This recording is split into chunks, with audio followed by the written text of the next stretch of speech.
నీ ఇల్లు క్షేమ నివాసముగా ఉండాలంటే ఒక్క వాక్యం చదవండి, మీకు అర్థమవుతుంది. న్యాయాధిపతుల గ్రంథం 5వ అధ్యాయం 24.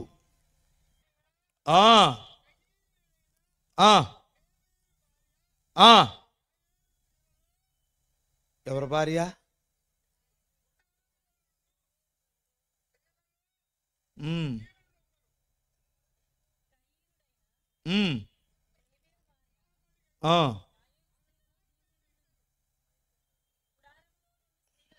గుడారములో ఉండు స్త్రీలలో ఆమె దీవెన నొందును.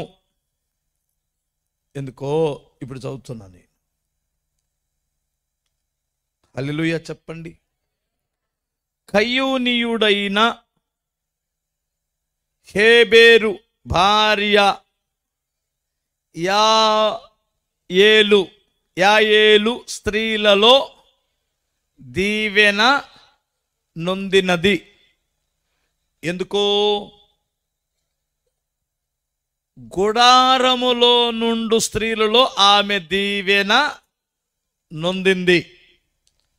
అతడు దాహమడిగెను, ఆమె పాలిచ్చింది.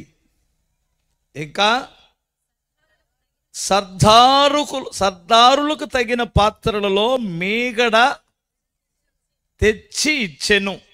చదువు కిందకే. అప్పుడు ఆమె మేకును చేత పట్టుకొని, పనివాని సుత్తెను చేత పట్టుకొని సిసేరాను కొట్టెను. వాని తలను ఆమె పగలగొట్టింది. ఎవడీడు? సిసేరా,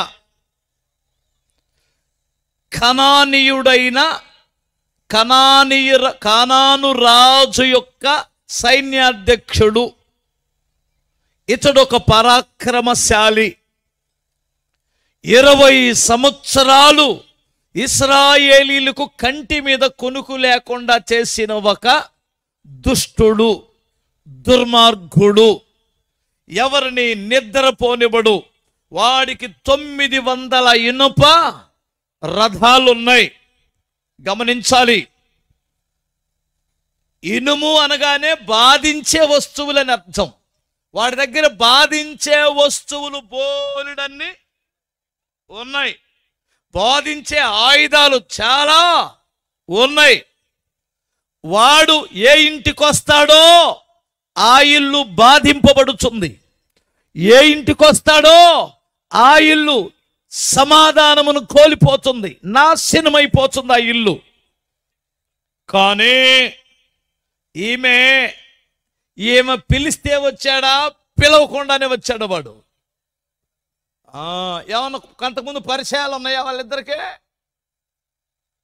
అస్సలు వాడిని నువ్వు పిలవాల్సిన అవసరమే లేదు. ఏబు ఇంటికి రోజు వెళ్ళి తిరిగి వస్తున్నాడంట దుర్మార్గుడు. ఏంటంటే వాళ్ళ ఇంటి చుట్టూ కంచె ఉంది, నేను వెళ్ళలేకపోతున్నాను అంటాడు. ఏనండి జాగ్రత్తగా. ఇప్పుడు నువ్వు ఏం చేస్తుంటావురని దేవుడు అడిగితే, భూలోకములో నేను ఇటు అటు తిరుగుతున్నాను అన్నాడు. ఇటు అటు తిరిగేవాడు ఏమేంటి? ఇప్పుడే కదా నేను స్టార్ట్ చేశాను. నువ్వు కూడా అప్పుడే స్టార్ట్ చేసావా? స్టార్ట్ చేయలేదా? సరే, ఈసారి నిద్రపోని సంగతి తెలిచేస్తాను. స్తోత్రం చెప్పండి ఒకసారి. ఇప్పుడు కాసేపు ఆగిన తర్వాత నిద్రపోతే దానికి ఒక లెక్క పత్రం ఉంటుందండి. నేను స్టార్ట్ చేస్తే ఆమె కూడా స్టార్ట్ చేస్తే ఇప్పుడు కాళ్ళు చాపిందండి, ఇంకొంచెం నడుము కానీ అలా వాలితే స్తోత్రం. హల్లెలూయా చెప్పగలరా? వాడు పిలవని పేరంటంగా మన ఇంటికి వస్తాడు. కుక్కను నువ్వు పిలిస్తే వస్తా, పిలవకుండానే వచ్చిందా? చెప్పరేంటమ్మా? చూసారా? దానికి సిగ్గుంటుందా? కుక్కను ఏమని పిలుస్తారు? హలో కుక్క గారు ఎల్లు అంటారా? చేరి వా అంటే కానీ పోదది. కానీ ఎవడు రమ్మన్నాడు మన ఇంటికి? అలాగునే దుష్టుడు నువ్వు ప్రత్యేకంగా ఆహ్వానించిన అవసరమే లేదు. వాడికి సిగ్గు లేదు, వాడికి చీము రక్తము లేదు. వాడు తిరుగుతూనే ఉంటాడు. వాడు వాడు ఆ ఇంటికి వచ్చాడు.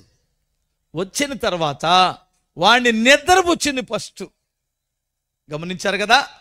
వాడిని నిద్రపుచ్చింది. పాలు వెన్న ఇస్తే, పాలు ఫుల్లు తాగితే ఏమొచ్చింది? నిద్ర వచ్చింది కదా. హల్లెలూయా. మీరు గమనించండి. ఆ నిద్రపుచ్చి వాళ్ళ ఇంట్లో ఏముంది? సుత్తి ఉంది, మేకుంది. నా మాట బండను పగలగొట్టే సుత్తి వంటిది కాదా?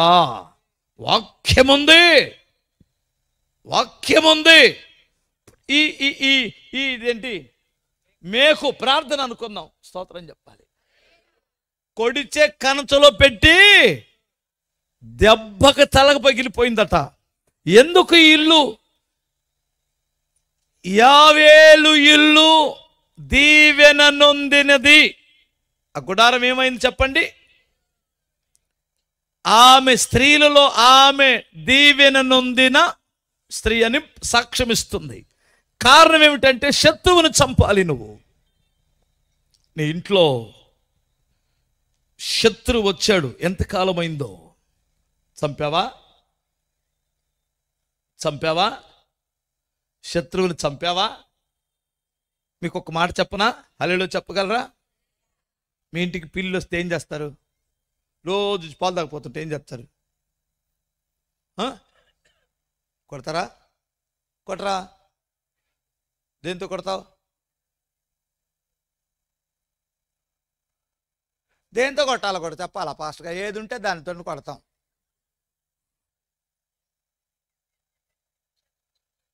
ఉప్పు చేప ఉంటుంది కదా, పడుకో. తాటాకి చేప ఉంటుంది, దాని పెద్ద చేప తీస్తుంది, దాని ముఖం మీద కొడితే ఏమైద్ది? అది చచ్చిద్దా? మ్యావ్ అని తిరిగింది కదా నీ చుట్టే. కొంతమంది జీవితాలు ఎలా ఉన్నాయి? వాడిని ఎలా కొట్టాలో నీకు అర్థం కావటం లేదు. ప్రియులారా, మీరు గమనించాలి. నీ శత్రువుని చంపాలి ఫస్ట్. దాని సంగతి తర్వాత చెబుతాను. అసలు మన శత్రువు ఏంటండి? మన శత్రువు ఏంటి? మనకి ఇక్కడ 3 రకాలైన శత్రువులు ఉంటారు. ఫస్ట్ నీ శత్రువు ఏమిటంటే నీ శరీరమే. ఏంటి చెప్పండి? నీ శరీర క్రియలు చంపేయాలి. నీ శరీరం దుర్నీతి సాధనాలుగా నీవు వాడొద్దు. నీ శరీరాన్ని దేవుని మహిమ గల పాత్రగా మీరు వాడండి. బైబిల్ చెబుతున్నది. నేను ఇప్పుడు టైం లేదు, నాకు తక్కువే ఉంది. హల్లెలూయా చెప్పగలరా? నీ శరీరాన్ని దుర్నీతి సాధనాలుగా వాడొద్దు. నీ నోటిని దుర్నీతి సాధనాలుగా వాడొద్దు. నీ శరీరాన్ని దుర్నీతి సాధనంగా వాడొద్దు. నీ హృదయాన్ని దుర్నీతి సాధనంగా వాడొద్దు. ఎందుకంటే నీ ఆలోచన, నీ తలంపులు దుర్నీతి సాధనాలుగా వాడొద్దు. ఆ శరీర క్రియలను చంపాలి. ఎందుకు శరీరం మనకు శత్రువు ఎలా అయిద్దని మీరంటే, ఆత్మకు వ్యతిరేకంగా శరీరము పోరాడుతుంది, శరీరానికి వ్యతిరేకంగా ఆత్మ ఒకదానికొకటి వ్యతిరేకంగా పోరాడుతుంది. ఇప్పుడు ఇంతకీ ఈ శరీరం ఎవరిదే? నాదే కదా. నీ శరీరం నీదే కదా. నా ఆత్మ నాదే కదా. అవును కదండి. ఈ 2 నాయైతే 2 పోట్లాడుకుంటే ఏంటి? నాకు అర్థం కాదు. అంటే ఈ రెండింటికి ఆధిపత్యం పోరుందన్నమాట. అదేనండి, భార్యాభర్తలు ఎప్పుడు పోట్లాడుకుంటుంటారే ఇళ్లలో. ఏంది నీ మాట అనేది? పోయిన నెలలో నీకు ఇచ్చాను పెత్తనం, మొత్తం డబ్బులన్నీ కాచేసా, నాకి నేను వాడతాను అంటది కదా. ఏయ్, నీకు ఇచ్చేదేందే? నేను మగోడినే, నేనే వాడాలి అంటలేదా? జరుగుతున్నాయా యుద్ధాలు? మరి వీళ్ళిద్దరు భార్యాభర్తలు అయితే ఎవరు వాడాలి డబ్బులు? ఎవరు సమర్థవంతులో, ఎవరు తెలివైన వారే పెత్తనం చెయ్యాలి ఇంట్లో, అంతే కదా. ఎవరు సామర్థ్యం కలిగి ఉన్నారో, ఎవరు సంసారాన్ని జాగ్రత్తగా నడిపించగలరో వారే వాడాలి. అంతేనా కాదా?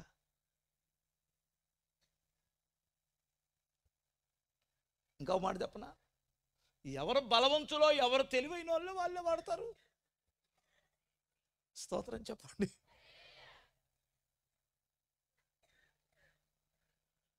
ఈ రెండింటికి అసలు పోట్లాట ఎందుకు వస్తుందో చెప్పనా? స్తోత్రం చెప్పాలి. ఒకటేమో భూమిలో నుండి వచ్చింది, ఒకటేమో పరలోకం నుండి వచ్చింది. ఈ రెండింటిని కలిపి పెళ్లి చేశాడు. ప్రాణం అనే బోల్ట్ వేసి బిగిచ్చేశాడు. స్తోత్రం చెప్పాలి. ఇది ఆత్మ, ఇది శరీరం. ఈ రెండింటికి ఒకదానికొకటి లింక్ చేశాడు. ఏంటది? ఏం బోల్ట్ అది? అదే మనోళ్ళు 3 పేటల తాడు తెగిపోతుంది తాలితోనే. ఒక భార్య భర్త తగాతొస్తే ఈ తాళ్ళు తీసేసి నీ తాళను వద్దురా అంటున్నారు, చూసారా?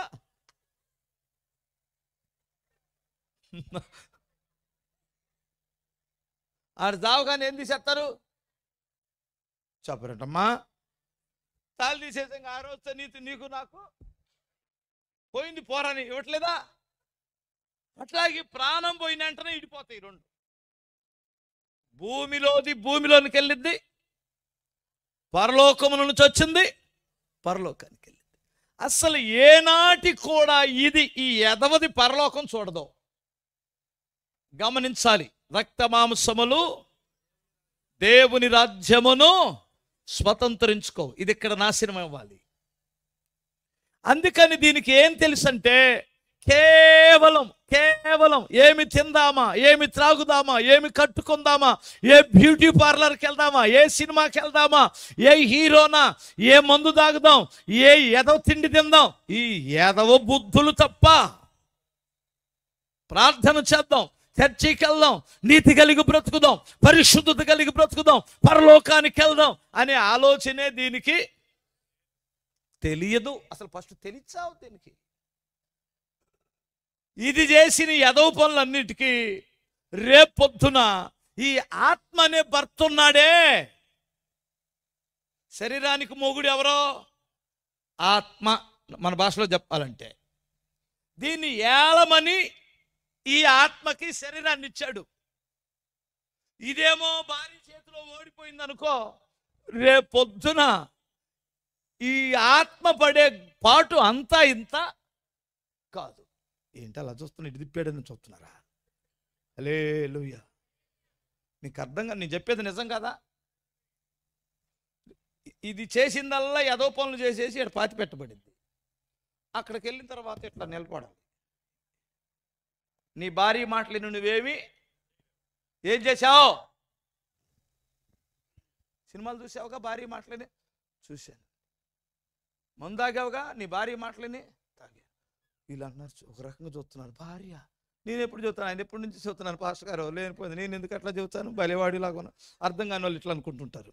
నీ భార్య అంటే అది కదమ్మా తల్లి, నీ శరీరం అనే భార్య, నీ లోపల ఉన్న అంతరంగ పురుషుడు. స్తోత్రం చెప్పాలి. రేపు పొద్దున పరలోకం వెళ్ళిన తర్వాత స్త్రీ అని పురుషుడని భేదం లేదన్నాడు కదా. ఇప్పుడు వాళ్ళల్లో కూడా అంతరంగ పురుషుడు ఉన్నాడా లేడా? అంతరంగ స్త్రీ ఉందా? అంతరంగ పురుషుడు ఉన్నారు. అలా శరీరానికి పైకి ఆకారమే స్త్రీ. నీ అంతరంగ పురుషుడు అక్కడ సంసారాలు, పిల్లల కనటాలు ఇవన్నీ లేవు. నీ అంతరంగ పురుషుడు లోపల ఉన్నాడు. ఆ అంతరంగములో ఉన్న ఆ పురుషుడు ఈ స్త్రీని ఏలాలి. ఏలాలంటే ఇది తెలివైనదిగా ఉండాలి, బలవంతుడుగా ఉండాలి, గొప్ప సమర్థవంతమైన వ్యక్తిగా ఉండాలి.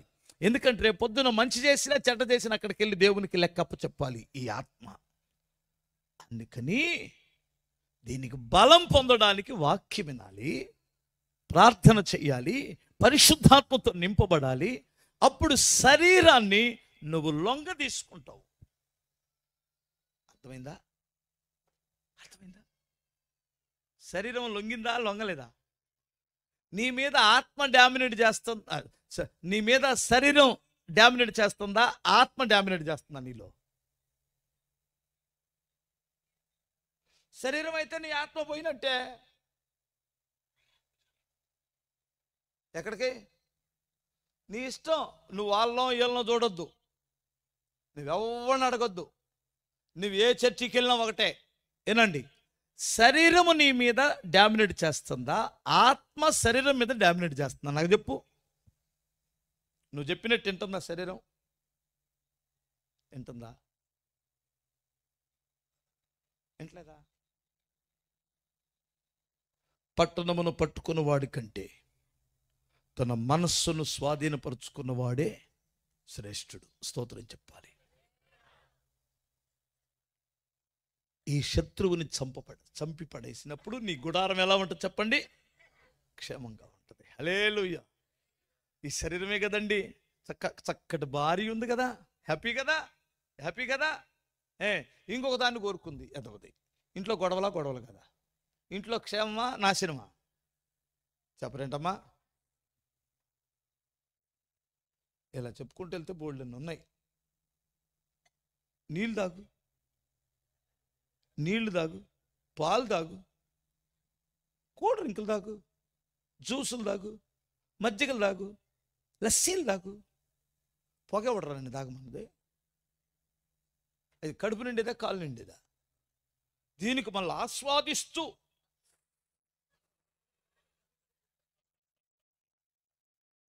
ఇల్లు అంతా సిగరెట్ వాసన, బీడీలో వాసన. అది నీ జీవితాన్ని పాడు చేస్తుందనే సంగతి తెలియట్లే నీకు? పొగెవడరా తాగమన్నాడు నిన్ను? మందు ఎవడు తాగమన్నాడు? ఆయన అడిగేవాళ్ళు లేడు కదా నిన్ను. అంటే నీ శరీరం అదే కదా నీ గుడారాన్ని పాడు చేస్తుంది. నీ అప్పులు పాలవడానికి అదే కదా, గొడవలకు అదే కదా కారణం. తాగి ఎవడికెంత ఇచ్చావో తెలియకుండా మర్చిపోయినందుకే కదా అప్పులు పాలైపోతున్నావు. ఇలువ లేదు అక్కడే కదా నీ జీవితం నాశనం అయిపోయింది. నీ శరీర కోరికలను చంపగలిగితే నీ గుడారం క్షేమంగా ఉంటుంది. 2, లోక ఆచారాలనే శత్రువుని చంపేయాలి. స్తోత్రం చెప్పాలి. లోకం మన ఆచారాలు మన ఇంట్లోకి రాకూడదు. మీరు పోరాడునది శరీరులతో కాదు, లోకనాథులందరూ ఏం పెట్టారు? 2 చేతులు చెప్పగలరా? హల్లెలూయా చెప్పగలరా? ఏంటి లోకాచారాలు? ఏంటి? చాలా ఉన్నాయి కదమ్మా. లోకాచారాలు ఉన్నాయా లేవా?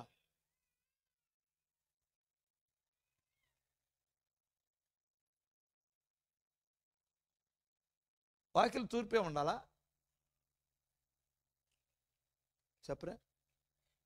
చెప్పరమయ్యా. వాకిలు తూర్పే ఉండాలా? ఇటైనా ఉండొచ్చా?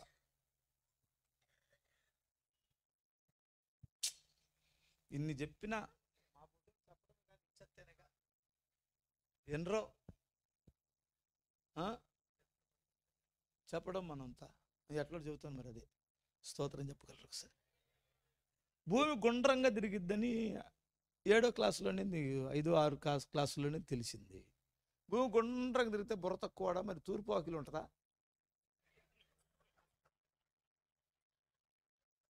ఆలోచించండి. చెప్పండమ్మా. భూమి గుండ్రంగా తిరుగుతుంది. ఇప్పుడు నేను ఇట్లా ఉన్నా, ఇలా వస్తా, మళ్ళీ ఇలా వస్తా, మళ్ళీ ఇలా వస్తా. ఇటున్నట్టు నా వాకిలి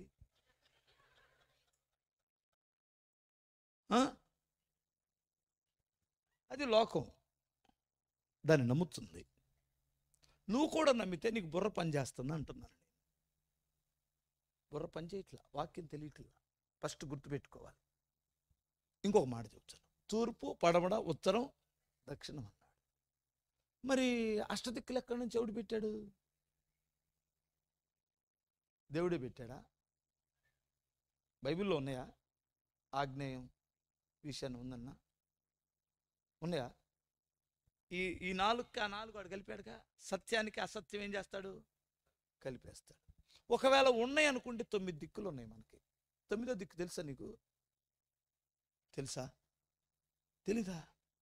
అది ఇటా అని చూస్తున్నావా? బుర్ర పని చేస్తే ఆ దిక్కు నీకు చాలా క్లియర్గా పనిచేసింది. అది పైన ఉన్న దిక్కు. పైనున్న దిక్కు వైపు చూసినటువంటి వాడికి ఈ దిక్కుల అవసరమే లేదు. స్తోత్రం చెప్పాలి. ఆకాశం ముందు నువ్వు తప్ప నాకు ఎవరు ఉన్నారు? నాకు అక్కడ సహాయం అంటూ వస్తే అక్కడ నుండే రావాలి. ఈశాన్యములో నుండి, ఆగ్నేయములో నుండి, నైరుత్యం నుండి వచ్చిద్దా? ఎక్కడి నుండి వస్తా సాయం? నీకు బుర్ర పని చేస్తే అక్కడి నుండి వస్తుంది, అక్కడి నుండి వస్తుంది. అంటే ఇప్పుడు నీలో ఏం పని చేస్తుందంటే, ఉండేదేమో దేవుళ్ళో, నీ ఆలోచనలన్నీ లోకంలో. ఇప్పుడు ఆ దిక్కులో నుంచే వస్తున్నాడు వాడు, ఎవడాడు? సిసేరగాడు. ఆ దిక్కు నుంచే వస్తున్నాడు, ఇటు అటు నుంచి రాడు. అటు నుంచి వస్తే దేవుడు వస్తాడు, ఇటు నుంచి ఈ మూలలో నుంచి ఎవడు వస్తాడు? సిసేరగాడు వస్తాడు. ఆడిని చంపగలిగినది దేవుని వాక్యం. ఆడిని చంపితే నీ కుటుంబం క్షేమ నివాసంగా మారిపోయినట్లే. స్తోత్రం చెప్పాలి. ఇంకొక శత్రువు ఉన్నాడు, అదెవడో తెలుసా? సాతానుగాడు. తెలుసా? ఆడితో ఎప్పుడైనా ఫ్రెండ్షిప్ చేశారా? చేయలేదా? చేయలేదా? చేశారా? చేయలేదా? మాజీ ఫ్రెండ్ కదాడు, ప్రజెంట్ ఫ్రెండా? ఇదిగో కరెక్ట్గా చెప్పండి చెల్లి, మాజీ ఫ్రెండా ప్రజెంట్ ఫ్రెండా? మాజీ ఫ్రెండే కదా. నాకు కూడా మాజీ ఫ్రెండ్ వాడు, నిజమండి. నన్ను కూడా బోర్ల తొలిచ్చాడు, ఎడబెడతాడు దండం పెట్టించాడు, ఇడబెడతాడు చేపించాడు, ఎన్ని ముళ్ళే నేర్పిస్తాడు వాడు. ఇప్పుడు మన వాళ్ళకి శ్రమలు దినాలు వస్తున్నాయంట, పైన పెట్టుకొని తిరుగుతాడు. ఈ మనోడు కానీ శ్రమల దినాల్లో కానీ మాలేసాడంటే మనల్ని లెక్క చేయడు అన్నావు. మనల్ని లెక్క చేయడు, ఎందుకంటే మనం చెప్పులు వేసుకుంటాం, వాడు చెప్పులు వేసుకోడు. పాస్టర్లు చెప్పులు వేసుకుంటారు, పాస్టర్లో శ్రమల దినాల్లో చికెన్ తింటారు. మనం ఈ 40 రోజులు వాడి దగ్గర మనం మాట్లాడకూడదు. హల్లెలూయా. ఎవరన్నా ఉన్నారా? 40 రోజులు భక్తి ఏంటి అబ్బాయి? నాకు ఆ మాల అంటే కన్ను జరగదు, అది చేయడు. అది కుదరదు. అది కుదరకపోతే నువ్వు పరలోక రాజ్యానికి ఎలా వెళ్తావు? ఆడు కూడా పెద్దగా ఏం పట్టించుకోవట్లా, 40 రోజులే కదరా వెళ్ళిరా అంటున్నాడు వాడు. భార్య పుట్టింటికి వెళ్తానంటే జీవితకాలం అంతా ఉండటానికి వెళ్ళిద్దా? నేను మా అమ్మ దగ్గరికి వెళ్ళి 1 నెల ఉండి వస్తాను. వెళ్ళిరా, సరే వెళ్ళిరాలే, ఈ లోపల నా పని నేను చూసుకుంటాను అనుకుని పంపించట్లా ఒక్కొక్కడు. హల్లెలూయా. మీకు అర్థం కాలేదా? ఆడుకోడు. మా వాడికి సంవత్సరానికి ఒకసారి పుట్టింది సరదా దేవుడి మీద, 1 నెల రోజులే కదా, పోరా. తర్వాత మళ్ళీ వస్తావుగా, ఎందుకు రాను? మాల తీసేసిన అంటే మళ్ళీ డైరెక్ట్ బార్ షాపే, అక్కడ తీసేసిన వెంటనే వస్తాడు వాడు. అందుకని వాడికి పెద్ద దిగులు ఉండదు. వాడికి ఎవడంటే దిగులంటే, ప్రభువా నేను పాపిని, ప్రభువా నా కొరకు మరణించావు నాయన, నేను నమ్మి బాప్తిసం పొందుతున్నాను ప్రభువా అన్నటువంటి వాడంటే వాడికి చెత్తలేసిద్ది. ఎందుకంటే వాడు వెళ్తే ఇంకా తిరిగి రాడు. అర్థమైందా? స్తోత్రం చెప్పగలరా? అండి చంపాలంటే ఏం చేయాలి? అండి చంపాలంటే ఏం చేస్తావు? నాకు తెలిసి వాక్యం. స్తోత్రం చెప్పాలి. యేసు ప్రభువు దేంతో జయించాడు? వాక్యంతోనే. మనుషుడు రొట్టె వలన మాత్రమే కాదు, దేవుని నోట నుంచి వచ్చే ప్రతి నోరు మూసాడా మూయలేదా? స్తోత్రం చెప్పాలి. వాక్యము నీ గుండెల్లో ఉంటే అది ప్రకాశిస్తున్నప్పుడు నీ జోలికి రాడు, వచ్చిన వాడికి గెలవడు. పోతే వాడిని చంపే అధికారం మాత్రం మనకు లేదు. ఇక్కడ గుర్తుపెట్టుకోవాలి. స్తోత్రం చెప్పాలి. పాస్టర్ గారు, వాడిని చంపే అధికారం మనకి ఇవ్వలా, ఆ బలం ఇవ్వలా మనకి. మా పాస్టర్ గారు కూడా చాలామంది దెబ్బలు తినేది ఇక్కడే. దాన్ని ఖచ్చితంగా చెప్పాల్సిందే. సైతాన్ని తరవాలా, చంపాలా కదా? మన పాస్టర్ గారిలో కూడా నిన్ను పాతాళంలో బంధిస్తున్నా అంటాడు. అనగానే ఆడు అంటాడు వాడు. ఎందుకంటే ఆడికి తెలిసి వీడికి వాక్యం తెలియదని. వాడు పెద్దోడా, మనం పెద్దోళ్ళమా? వాడు సీనియర్లా, మనం సీనియర్లమా? వాడు సీనియారిటీ ముందు మన సీనియారిటీ వాడు యుక్తిగాడు సైతాన్ గాడు అంటే ఏందనుకున్నావు? ఆదామునే 3 చెరువులు నీళ్ళు తాపించాడు. తాపించలేదా? ఆదాము ఎవరు కాపురత్వంలో ఉన్నాడు? సృష్టికర్త అయిన దేవుని కాపుదలలో ఉన్నవాడిని ఆదామునే మాయ మాటలు చెప్పేసాడు. మరి మన పెద్ద లెక్క. అందుకనే నాకు తెలిసినంత వరకు వాడిని ఒకే ఒక్క పని, వాక్యానుసారముగా యేసు నామములో సైతాన్ అనాలి. మీ ఇంటి కుక్కొత్తే చంపుతారా, తరుముతారా? కుక్కొత్తే చంపుతారా, తరుముతారా? చంపరు కదా. తరిమితే ఏమైద్ది? అది వెళ్ళిద్దా ఉంటుందా? వెళ్ళిపోతే ఛాయ్ పో. యేసు ప్రభు వారిని కూడా సైతానా పో అనగానే వెళ్ళిపోయాడా, ఎదురు తిరిగాడా? తరమటం తప్ప చంపే అధికారం సేవకుడికి ఇవ్వాల. ఆయనే వచ్చి వాడిని పాతాళములో బంధించేంత వరకు వాడు తిరుగుతూనే ఉంటాడు. అదే కదా చెప్పాడు యోబు. ఏబు విషయంలో నువ్వేం చేస్తుంటావు అంటే, నేను భూలోకంలో అటు ఇటు తిరుగుతుంటాను. ఆ తిరిగే క్రమంలోనే ఇంటింటికి వెళ్ళి చూస్తున్నాడు. వెళ్ళిన వెంటనే తరమాలి అంటే నీలో ఏముండాలి? వాక్యం ఉండాలి, ప్రార్థన జీవితం ఉండాలి, స్తోత్రం చెప్పాలి. ఏ ఇంట్లో స్తోత్రం, ప్రైజ్ ది లార్డ్, హల్లెలూయా, యేసు రక్తం, యేసయ్యా మహోన్నతుడా, సర్వశక్తి గల దేవుడా, మీకు స్తోత్రం స్తోత్రం స్తోత్రం స్తోత్రం అని వినపడిద్దో, సూచి ఎక్కడ ఉంటుందో అక్కడ దుష్టుడు నిలవలేడు. అప్పుడు నీ గుడారానికి ఏమొస్తుంది? క్షేమం వస్తుంది. నీ గుడారములో ఉన్న శత్రువుని ఏం చేయాలి? ఓకే, ఇంకొక మాట, నీ గుడారం క్షేమంగా ఉండాలంటే ఇంకొక మాట కూడా చెప్తానే. రెండో విషయం, మార్కు సువార్త 3:25 చూడు తల్లి, ఇంకా లాగిచ్చేస్తాను.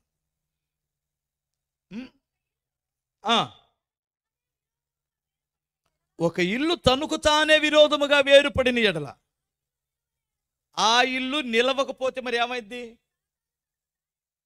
నిలవకపోతే ఏమైద్ది అమ్మాయి? కూలిపోయింది. ఎందుకని కూలిపోయింది? ఇది ఇల్లా, కుటుంబమా? ఏంటంటారు? కుటుంబమే.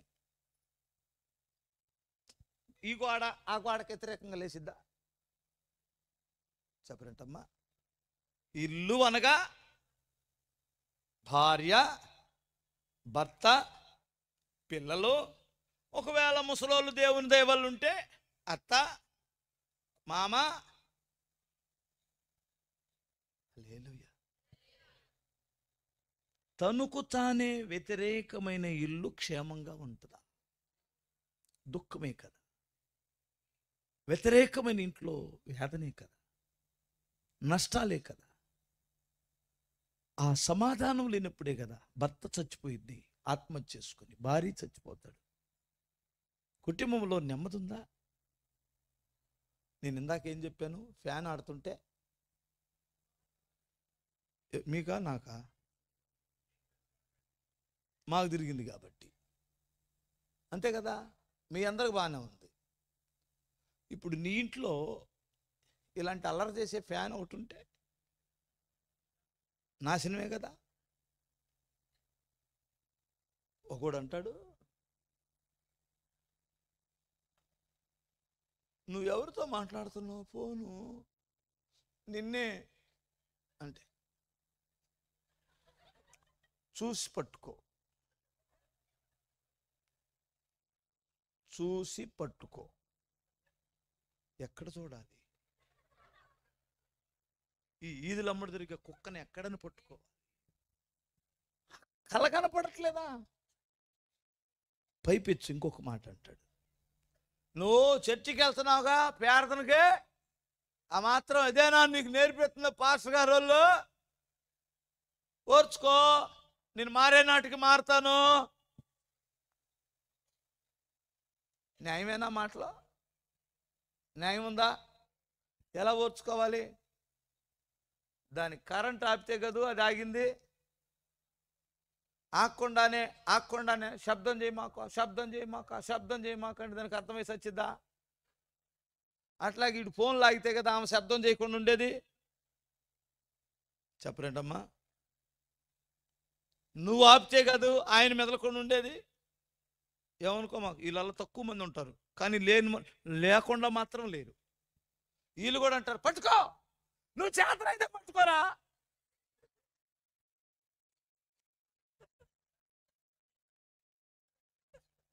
నువ్వు చేతనైతే పట్టుకోవాలి.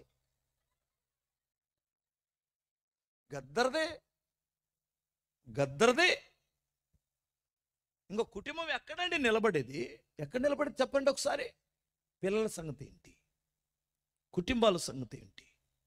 కుటుంబంలో సమాధానం ఉందా? శాంతి ఉందా? పవిత్రత కోల్పోయినప్పుడు, నీతి కోల్పోయినప్పుడు ఇంట్లో ఇంకేముంటుంది? ఒకసారి మీరు ఆలోచించండి. పగలంతా చాకిరి చేసుకొని వస్తారా? రాత్రి అంతా వాదన పెట్టుకునే కుటుంబాలు ఎన్ని లేవు? ఏమండి, ప్రాణానికి సుఖం ఉందా?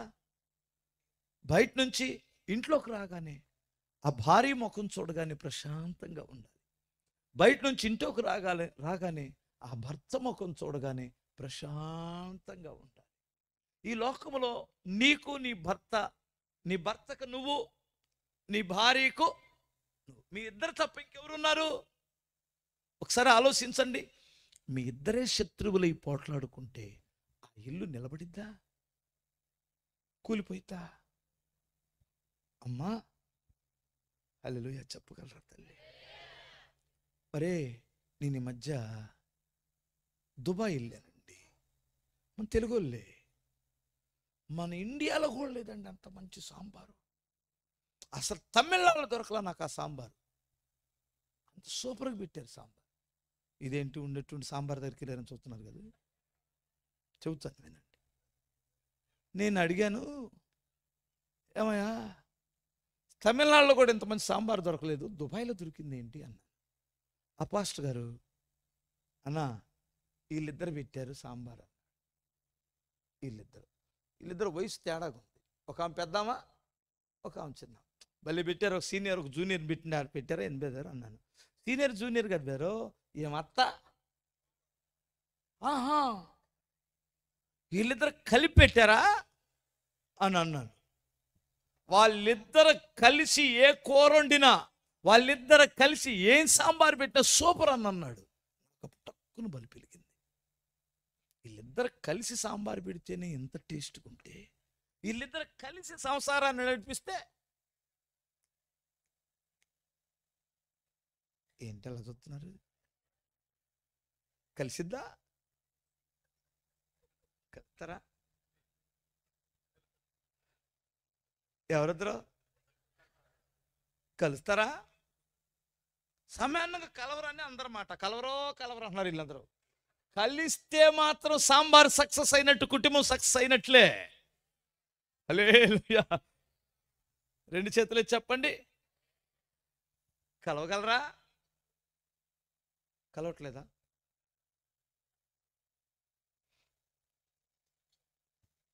కలుపుకుందామన్న ఒకవేళ కలిసావరు.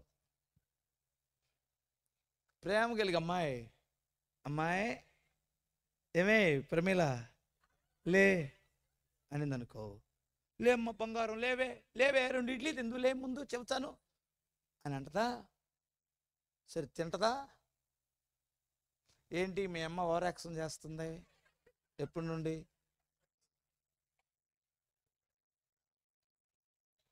మీకు అర్థమైందా? మీ అమ్మ ఏంటి ఓవర్ యాక్షన్ చేస్తుంది ఎప్పుడు లేనిది, వలకపోతుందంటే ఇక్కడ.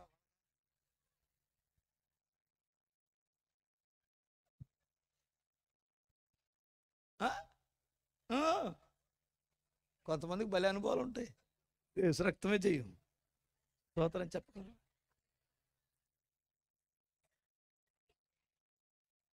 ఒకవేళ కోడలు కానీ కుమ్మరించింది అనుకో, ఒక్కోసారి మారదాం మరి వాక్యం విని అనిందనుకో, నేను ఒక దాంతో చేయించుకునే అంత దిగజారిపోవాలా. మాకు ఇంకా రెక్కల కాళ్ళు బాగానే ఉన్నాయి. చింత తెచ్చింది కానీ పులుసు చావలా.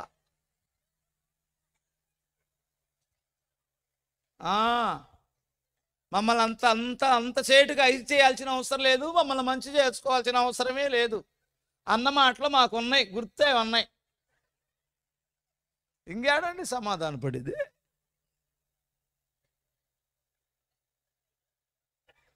ఉన్నారా మీ ఊర్లో? లేరా? సమాధానం లేదండి, ఇళ్ళల్లో నాశనం అయిపోతున్నాయండి. డాడీని నానా నానా నాన్న ఎప్పుడు వచ్చాడు, నానా ఏంటి నాన్న ఇప్పుడు దాకుండా అనేవాళ్ళు లేడండి. ఆయన ఎప్పుడు వచ్చాడు? ఆయన ఒక 1000 రూపాయలు అడగమన్నానుగా. అరే నీకు నాన్న 1000 రూపాయల కోసమే పనికొస్తాడరా. నీ అవసరమైనప్పుడు నాన్న వాడుకుంటున్నావు ATM కార్డు లాగా, అంతేగా. నానాని పిలవడానికి ఒక్కొక్కడికి నోరు రావట్లేదండి. నీ అడ్రస్ ఏంటి నాన్న, నీ అడ్రస్ ఏంటి, ఆయన మాట నా దగ్గర చెప్పాకు.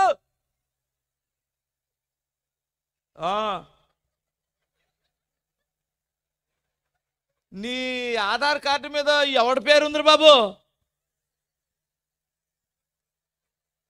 అది మార్పించుకోరాదు. కడుపులో రగులుతుంది నాకు.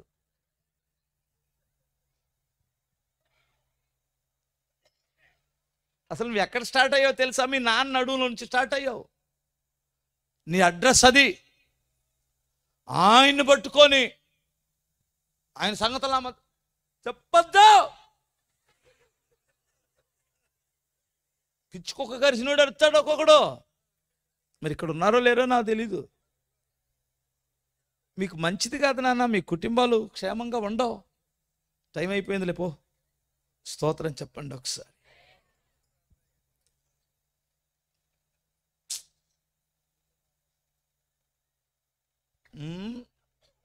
అమ్మతో మాట్లాడతాడా?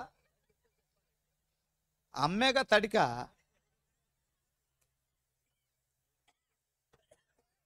అమ్మే కదండి తడిక. ఆడు వెళ్తాడంట కాలేజీకి. మీ అమ్మల కొడుకులే నా మీదకి వచ్చావే, చచ్చిపోయింది నా తల్లులారా. బండి తాళాలు.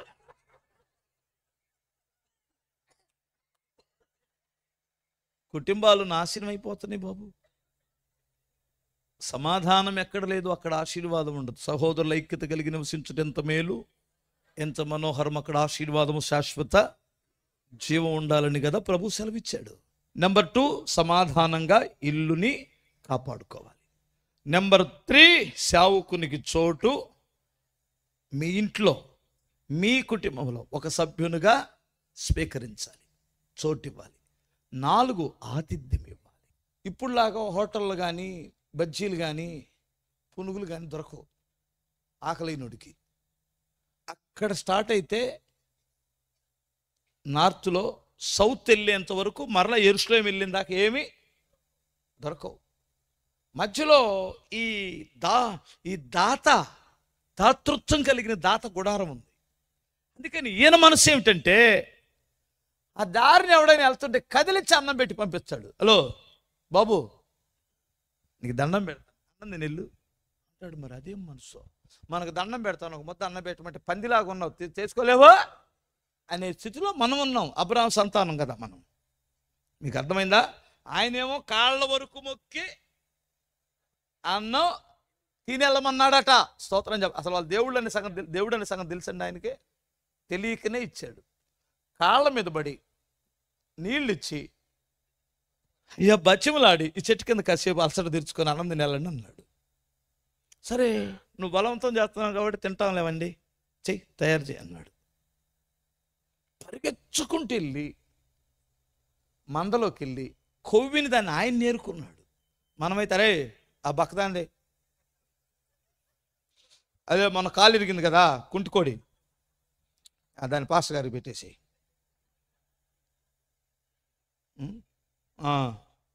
చాలేవాయ్ ప్యాకెట్ పాలదా తోడేద్దామని కూడా ఉండదు.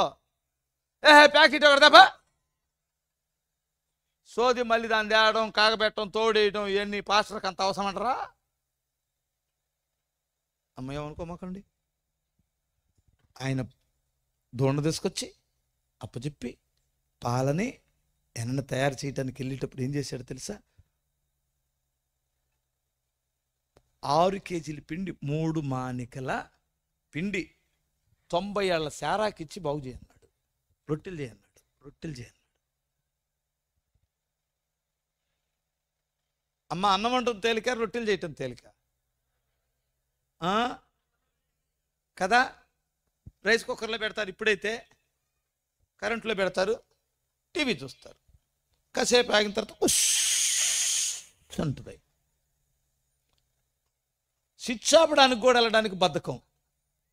మరే ఇదిగో నిన్నే మనిషి ఆ స్విచ్ ఆఫ్, మళ్ళీ ఆయనకి చెప్పింది. ఆడే వెళ్ళి స్విచ్ ఆపుకుంటాడు. అవసరమైతే కూర వండిద్ది, లేదంటే హలో ఏడదాకొచ్చావు,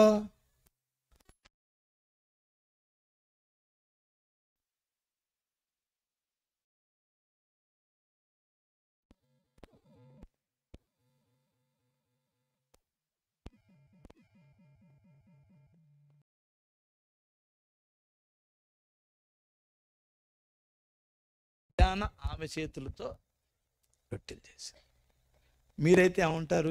నాకు ఓపిక లేదు, నాకు అసలుకే మా కాళ్ళు అరిగిపోయి మా చేతులు అరిగిపోయి నేను చెప్తుంటే దారిని పోయి వాళ్ళు అందరం తీసుకొచ్చాడు చేసుడుగాడు, నాకు తెలీదు నువ్వు చేసుకో అనిందా? ఎంత వయసు? 80గా 90 ఏమో తెలిసినట్టు 80 అంట. 90 ఏళ్ళ ముసలమ్మ భర్త మాటకు లోబడి చేసేసిందండి. ఆయన స్వయాన వెళ్ళి పాలను ఎన్నను తీసుకొని వచ్చి తయారు చేసి వాళ్ళ ముగ్గురిని కూర్చోబెట్టి, ఏమండి ఆ ఇంట్లో 1000 మంది పనివారు ఉన్నారు. 1000 మంది పనివారు. 1000 మందిలో ఎవడన్నా వడ్డించాడా? అతిథులకి ఏనే వడ్డించాడంట. అబ్రహామే దగ్గరుండి వడ్డించాడు. ఆడ మనిషి కూడా రానివలా, స్తోత్రం చెప్పాలి. శారమ్మ వచ్చి వడ్డించిందా? అబ్రహం వడ్డించాడన్నా? మా నోళ్ళు పాస్టర్ గారు వడ్డించడం అంటే వాళ్ళకేదో పెద్ద నామోసి. వడ్డించడం అంత ఆశీర్వాదం. నిన్నగాకే మొన్నోడు పాస్టర్ అయ్యాడు, అరే వడ్డించడానికి దండం పెడతామంటే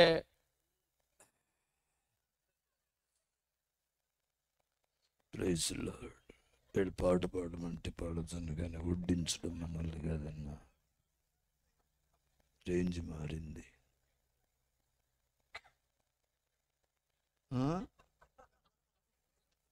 ఇంకో వాడిని ఏం పట్టుకుంటాం? ఇంట్లో మాత్రం కుక్కలా కొడ్డిస్తాడు ఒక్కొక్కడు, అందరిని కాదు. ఏమనుకో, మాకు సేవకులు కొట్టిస్తే ఆశీర్వాదం కదా కదా. ఏబా ఇప్పుడు నాకు ఎవరు వడ్డించారు? నువ్వే వడ్డించావు, ఆశీర్వదించబడతావు. స్తోత్రం చెప్పాలి. అబ్రహాం వడ్డించాడు, ఆతిథ్యం ఇచ్చాడు. ఆ ఇల్లు ఏమైంది? క్షేమంగా ఆశీర్వాదకరంగా మారింది. ఇప్పుడు నేను 4 విషయాలు చెప్పాను. మీ ఇంట్లో ఎవరికైనా ఆతిథ్యం ఇస్తారా? ఆతిథ్యం ఇస్తారా? ఇచ్చే కుటుంబాలకు ఉండండి అమ్మా. ఎప్పుడే దీవించబడతారు. ఎప్పుడైనా మీ ఇంటికి బంధువులో, బాటసారులో, దేవుని సేవకులో ఎవరైనా వస్తే అంత అన్నం పెట్టి పంపించండి అమ్మా. అవసరమైతే ఆ రోజు నువ్వు పస్తైనా ఉండమ్మా. అతిథులకు ఒక ముద్ద అన్నం పెట్టండి. ఆ ఆశీర్వాదం దేవుడిస్తాడు. స్తోత్రం చెప్పాలి. అతిథులను మీరు ఎప్పుడూ ఆకలితో పంపించొద్దు. నా మాట వినండి. ఆతిథ్యం ఇవ్వండి. ఆ ఇంటికి ఆశీర్వాదం. ఓకే, ఇప్పుడు ఎన్ని విషయాలు చెప్పాను నేను? ఏంటి? గుడారం క్షేమంగా, మన ఇల్లు క్షేమంగా ఉండాలంటే ఏం చేయాలి? ఫస్ట్ దెబ్బకే చంపాలి. మీ ఇంట్లో ఉన్నాడాడు, సైతాన్ గాడు ఉన్నాడా? ఇప్పుడు ఇంటికి వెళ్ళగానే సుత్తే మేకు తీసుకొని వేసేయి. హల్లెలూయా. వేసేయటం అంటే తెలుసు కదా, శరీర క్రియల్ని చంపేయడం. ఇప్పుడు వెళ్ళి అత్త అని వాడు కలుసుకున్నాడు, దెబ్బకే చస్తాడు వాడు. ఎవడాడు? ఒక్కసారి వెళ్ళి కోడలను కౌగిలించుకొని ముద్దు పెట్టుకున్నామంటే అత్తెళ్ళి వాడు సిగ్గుతో సిగ్గుతో మీ ఇంటిని విడిచిపెట్టకపోతే నన్ను అడుగు, స్తోత్రం చెప్పాలి. చచ్చిపోతాడు, వాడు వెళ్ళిపోతాడు. సమాధానంగా ఉండండి. ఇంకోటి ఏదో చెప్పాను, సేవకులకు మీ ఇంట్లో స్థానం ఇవ్వండి. అతిథి గృహముగా ఆతిథ్యం ఇచ్చే బిడ్డలుగా ఉండండి. దేవుడు మిమ్మల్ని దీవిస్తాడు. ఓకే.